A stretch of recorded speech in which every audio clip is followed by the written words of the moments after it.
సచిన్ ఆ అమ్మాయిని తన కారులో ఎక్కమన్నాడు. ఆమె వెళ్లి వెనుక సీట్లో కూర్చుంది.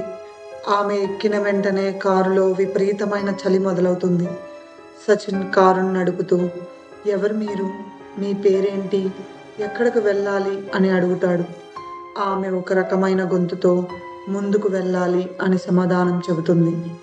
ఆ మాట విని సచిన్ కొంచెం చిరాకు పడుతూ, "ముందుకా?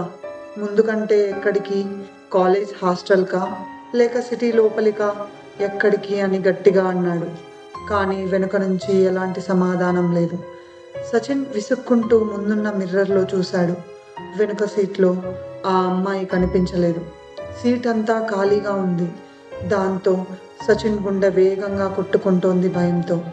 ఆ అమ్మాయి ఎక్కడికెళ్ళింది అనుకుంటూ పక్కకి చూడగానే ఆ అమ్మాయి తన పక్క సీట్లో కూర్చొని ఒక భయంకరమైన ఆకారంతో వికృతంగా సచిన్‌ని చూస్తోంది.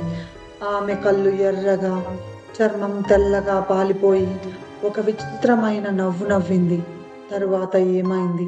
సచిన్ బ్రతికే ఉన్నాడా? ఆ అమ్మాయి ఎవరు? నెక్స్ట్ ఏం జరిగింది తెలుసుకోవాలనుకుంటే నా ఛానల్‌ని ఇప్పుడే సబ్స్క్రైబ్ చేసుకోండి.